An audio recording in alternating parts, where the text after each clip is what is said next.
Hi guys, my name is Yash. I'm a ECBA certified business analyst, and today I'll be starting with a new challenge which I have given myself. That's a business thinking challenge. So, why I've started this challenge, I'll explain exactly why. So, I've been thinking of making my business understanding better, and the way normal business analysts solve problems and understand the business very well.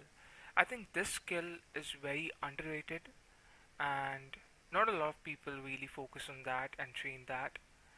My aim is to train my business understanding to a point where it's magic. It's very, very simple for me. And that's how I am going to do it with this series, where we are gonna have a scenario where we are put in a situation and asked tough questions in a tough situation, and how would we react, how would we approach it. That's my goal, and the main thing which I want is to make you guys also be involved in this series and learn from it, because it's very, very important for me to help people in life. That gives me immense happiness, and I truly believe that this business understanding series, the continuous training, would really, really help people a lot. Look, nowadays, as a BA or any other profession, you can learn tools in a certain period of time. But I think the most important skill, that is a business understanding, can be trained too. And that's what I'm gonna try to attempt. So let's start with the first business thinking challenge, the 15% revenue drop mystery. Moving on to the next slide. So, objective. By the end of this episode, you'll learn how an experienced business analyst approaches a business problem without making assumptions, using structured thinking, evidence, and business understanding. Now, you see the consultant principle 1. Never confuse a symptom with a root cause. A revenue drop is a symptom. Your job is to discover why it happened. So let's move to the scene 1. It's Monday morning, 9 a.m., executive board meeting. It begins. Congratulations. You recently joined Global Retail Solution, one of country's fastest growing e-commerce companies, as a business analyst. The company sells electronics, fashion, home appliances, and beauty products. Every month, nearly 2 million customers visit its website. Business has been growing consistently. Until today, you walk into the executive boardroom, the atmosphere feels unusually tense. The CEO stands silently beside the presentation screen. The CFO is reviewing financial reports. The head of marketing is checking campaign performance. The operations director is monitoring inventory dashboards. Nobody is speaking. The CEO displays one slide, the executive dashboard, where you can see revenue of the last quarter and the current quarter. The revenue growth in the last quarter is plus 8%, but the current quarter is minus 15%. Orders are unknown, profit is unknown, website traffic is unknown. The CEO turned towards you. You are a business analyst. Revenue has dropped by 15%. Tell us what's happening. Every executive in the room is waiting for your response. Now, what you should not do. So many new analysts immediately respond with assumptions. Marketing campaign failed, customers aren't interested anymore, prices are too high. Let's open Power BI immediately. That's not something you should do. These responses are dangerous because they confuse opinion with facts. Now, great business analysts never begin with assumptions, they begin with understanding. How does an experienced business analyst respond?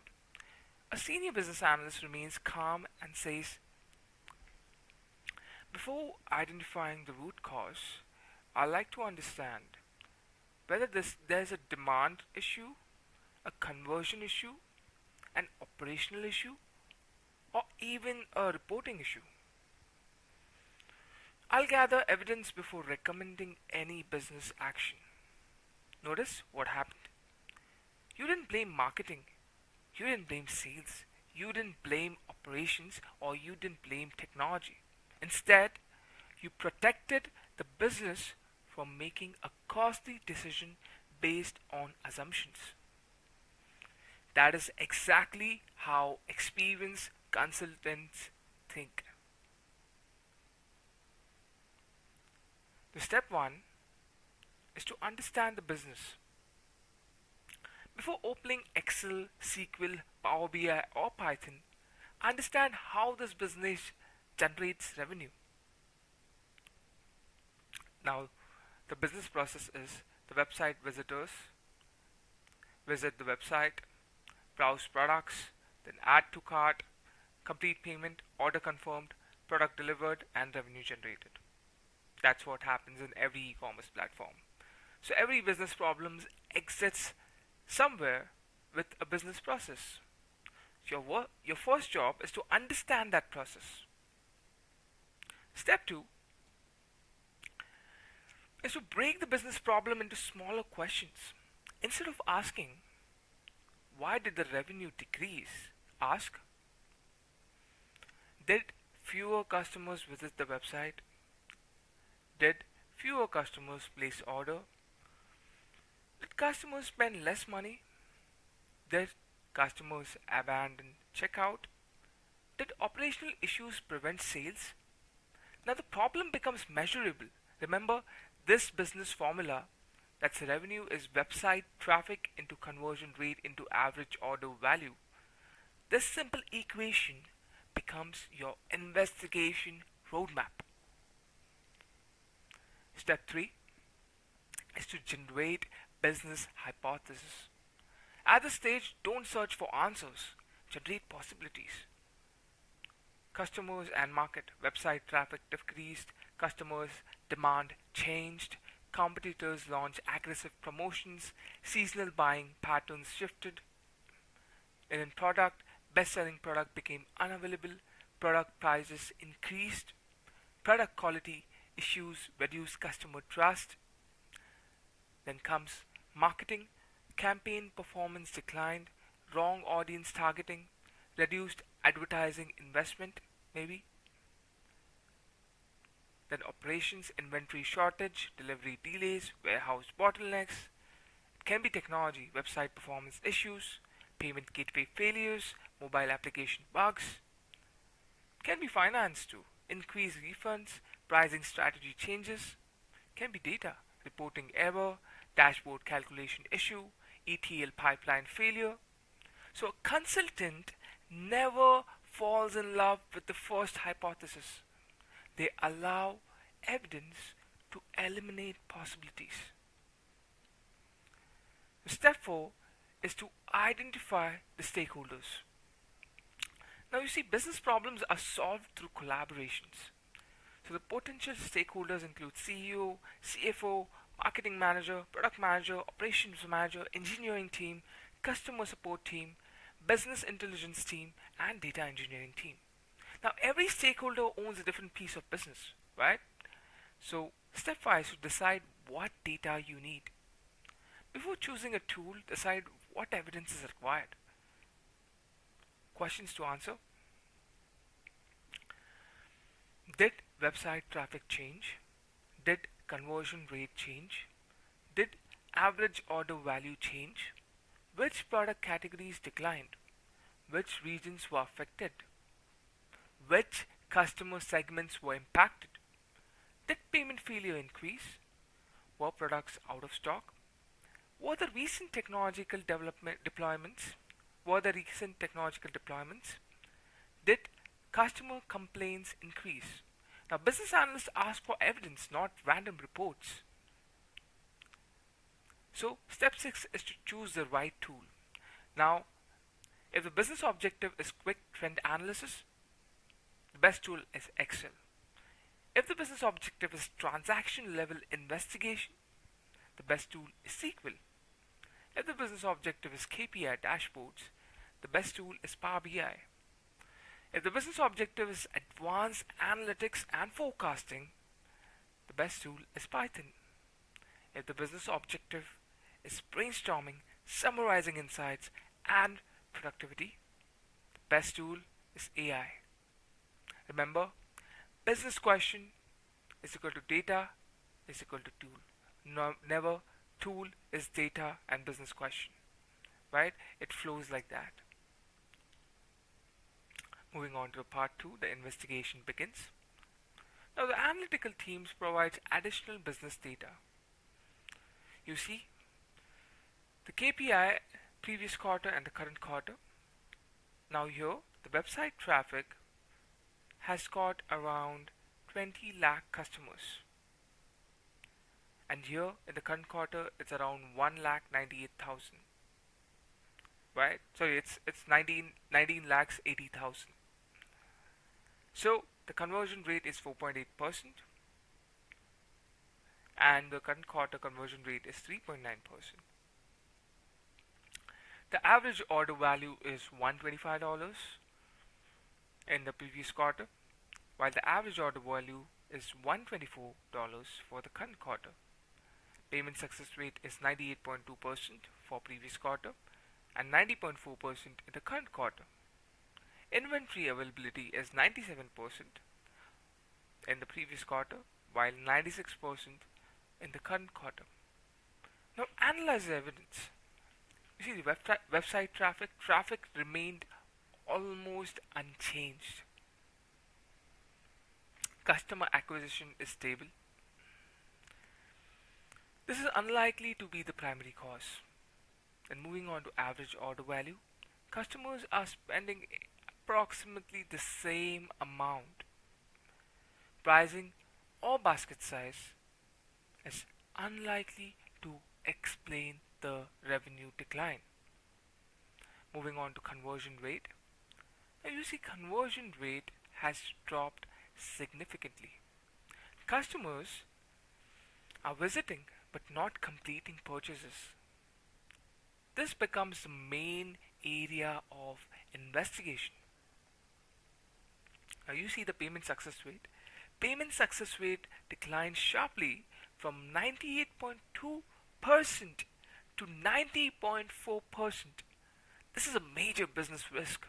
Customers are attempting to purchase, but many payments are failing. That directly reduces completed orders and revenue. Now, the root cause, after a discussion with the engineering team, you discover a payment gateway update was deployed 3 weeks ago. The update introduced intermittent payment failures during peak traffic. Customer support tickets related to failed payments increased significantly. Customers abandoned purchases after repeated payment failures. So the final root cause was a faulty payment gateway deployment reduced payment success rate, which lowered conversion rates and ultimately caused the 15% decline in revenue. Notice that the conclusion is supported by evidence, not assumptions. So what would a consultant recommend? The immediate action would be in the next 24 hours, roll back the faulty payment gateway update, enable a secondary payment provider to reduce failed transactions, notify the customer's support team with a clear response plan for affected customers, monitor payment success rates hourly until stability is restored, inform executive leadership with a status update every 4 hours. Short-term improvements for the next 30 days would be build a real-time payment health dashboard in Power BI, implement automatic payment retry for failed transactions, configure alerts when payment success rates fall below an agreed threshold, strengthen testing and quality assurance before production releases, conduct a post-incident review with engineering, operations and product teams. Now the long-term strategy would be for the next 6 months would be to integrate multiple payment providers to eliminate a single point of failure. Use AI-based anomaly detection to identify unusual payment failures early. Establish a formal change management and deployment approval process. Perform quarterly resilience testing for critical customer journeys such as checkout and payment. Track recovery using KPIs such as payment success rate, conversion rate, revenue, customer complaints, and cart abandonment rate. Now, our investigation indicates that the revenue decline was not driven by reduced customer demands or pricing changes. Website traffic and average order value remained stable. The primary issue was a significant drop in the payment success following a recent payment gateway deployment, which reduced conversion rates and prevented customers from completing purchases. I recommend immediately stabilizing the payment process, implementing real-time monitoring, strengthening deployment controls, and introducing long-term payment resilience measures to prevent recurrence. Now there are 5 business lessons that we learned from this. First is revenue is an outcome, not the root cause. Second lesson is understand the business process before opening analytical tools. Third lesson is evidence should drive conclusions, not opinions. The fourth lesson is strong business analysts solve business problems, not dashboard problems. And the fifth and the important lesson is every KPI has one or more business drivers. Find the driver before trying to improve the KPI.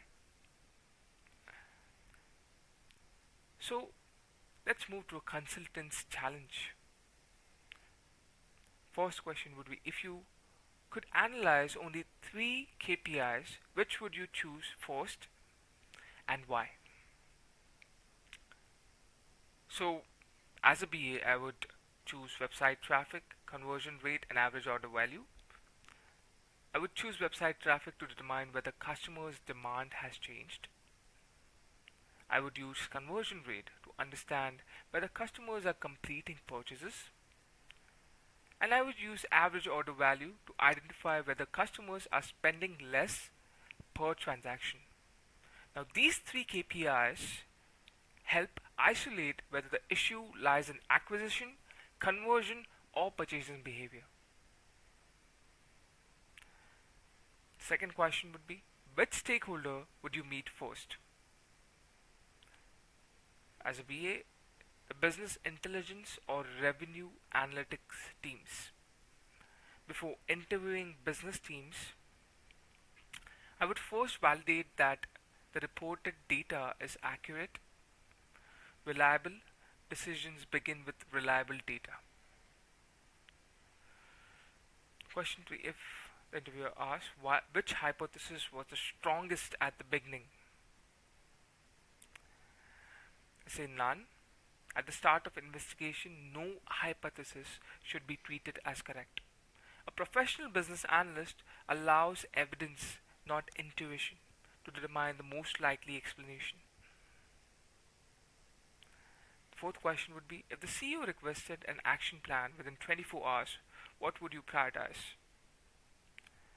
So first, as a BA, I would validate the revenue data, analyze the key revenue drivers, review recent business and technological changes, meet the relevant stakeholders, present evidence-based recommendation with immediate and long-term actions. So this is the interview takeaway. So imagine you are a business analyst and the CEO tells you that the revenue has dropped by 15%. How would you approach the problem?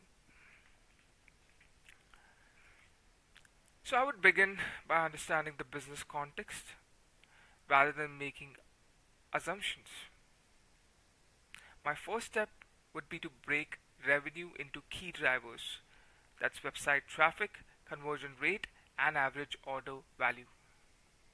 I would generate multiple hypotheses, validate them through data analysis and stakeholder discussion. Identify the root cause, assess the business impact, and then recommend both immediate corrective action and long-term preventive improvements. My goal would be to provide evidence-based recommendations that support informed business decisions. That's how a business analyst should be.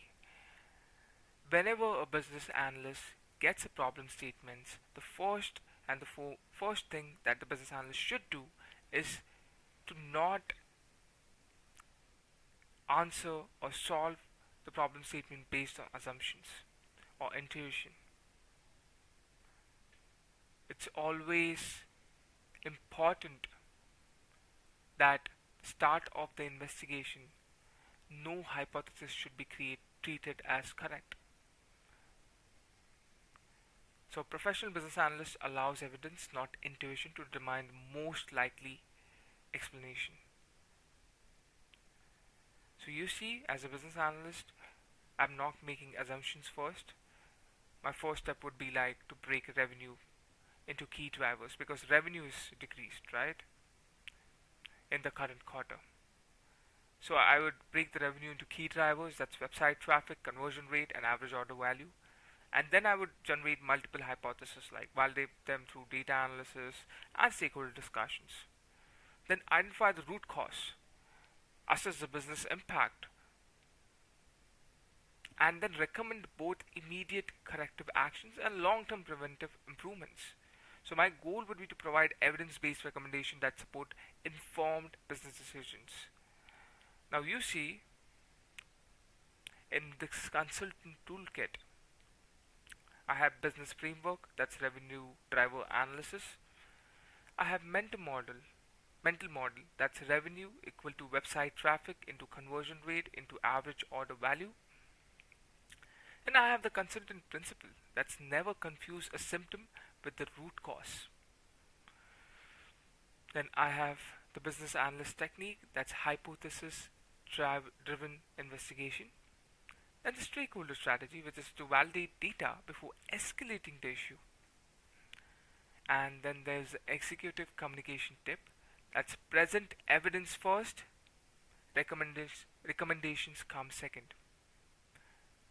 I've given this episode rating of 2 on 5 because this is a very easy problem to solve. There would be a lot more tougher problems and a lot more tougher challenges ahead. But since this is a start, we start with something easy. You see, most of the time I have just explained what is there on the screen because I want this to feel like an episode, not an explanation. And you see, in this business thinking challenge, we are just improving our thinking capacity. We are just improving our business understanding capacity and problem solving capacity. And we improve it by understanding how a professional business analyst will approach this problem or this situation. And that is what I want you guys to learn from it. So, anyway, the next episode would be about customers are visiting but nobody's buying. So, you'll learn how experienced business analysts investigate declining conversion rates, analyze customer behavior, identify friction in the buying journey, and recommend improvements that increase sales without increasing website traffic. So, see ya, guys. Thank you so much for watching.